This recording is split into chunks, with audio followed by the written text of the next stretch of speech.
Vlog-a-day 597.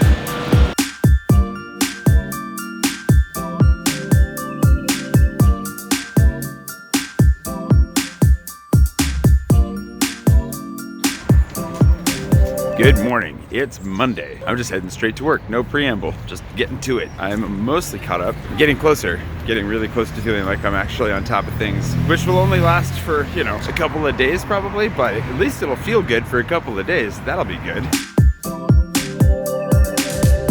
One step is all it takes to get us moving anywhere. And now to wait one more train or to get into this mess, that is the question.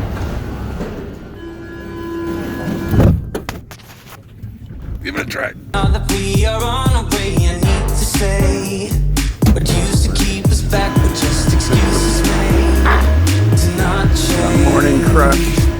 You say I promise to be there, but now. And then the reason you hurry to get to the next train as fast as you can is because you want to get on this train before all those people get here. Single way, we're doing this together. Every step we take closer to each other. So much to discover.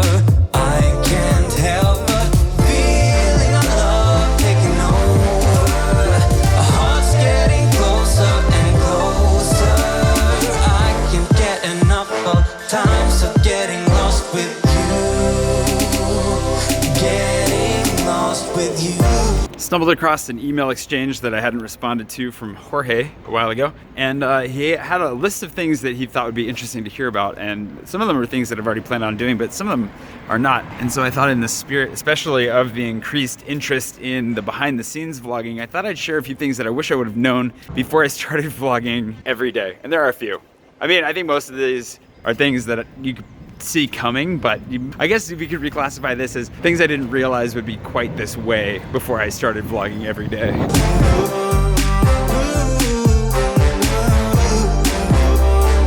Getting lost with you.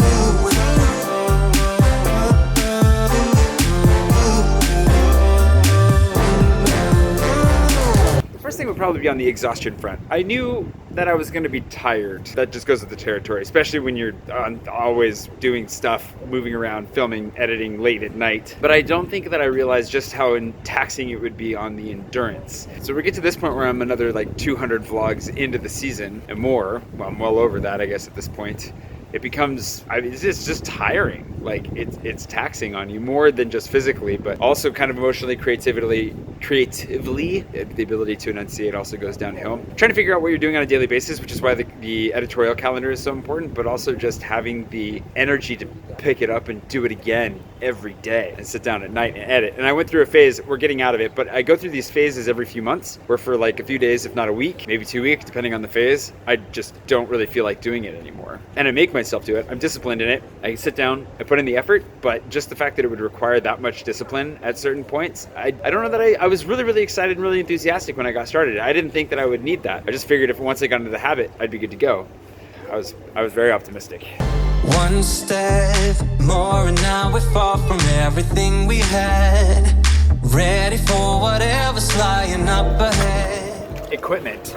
I knew just about how much data I would be creating every day. Like I take up gigs of space every day with each video. So I was ready on the hard drive space. The backups, I wish I would have had offsite backups set up earlier. It took me months to catch up. Uploading all this footage took forever to actually get fully backed up, but I'm finally there. So storage was kind of a questionable one. The real one though that I wish I would have known was that I was never gonna use my real camera. I had a Canon 6D when I started, total pain in the butt. Granted, there are smaller cameras with better lenses that I could upgrade to at some point, which would be nice. At this point, minimalism on equipment is key, and having a good phone and how much you are going to abuse your phone, how much I abuse the crap out of my phone is another really good thing to be aware of going in. Thankfully, I got a really good case. These Tech 21 cases, unbelievable. They don't even have to pay me to endorse them for the rest of my life. They've saved multiple phones from a lot of really terrible falls and crashes.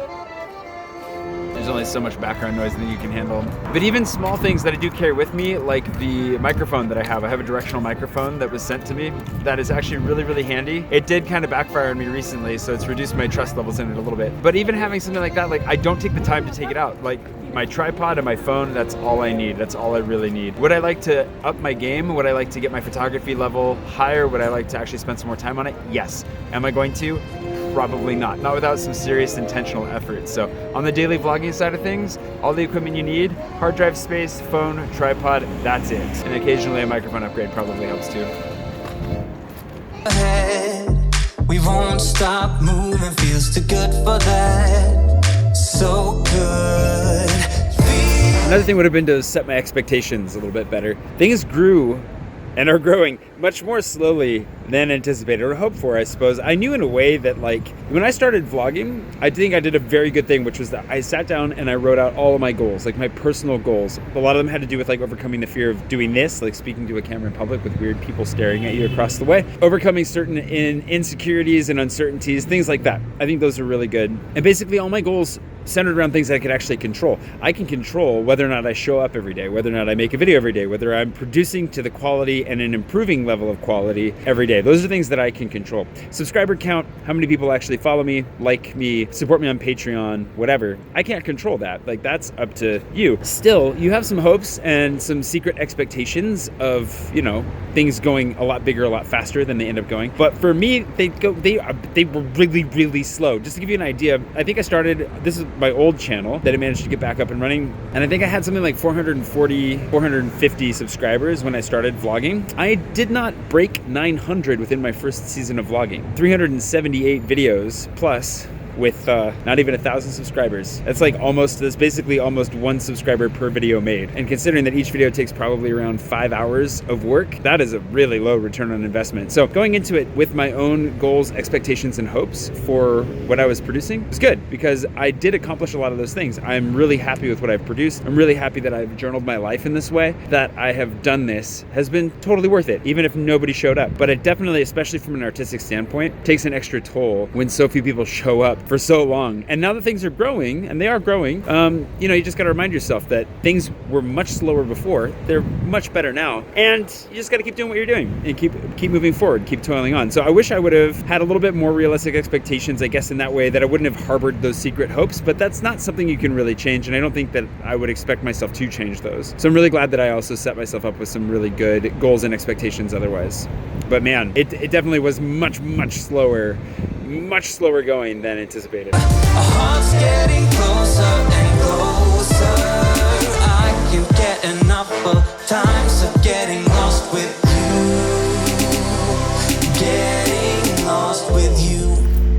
I also did not expect so many weird misunderstandings and mistranslations. For example, I just ran 4 miles at an 8:40 pace.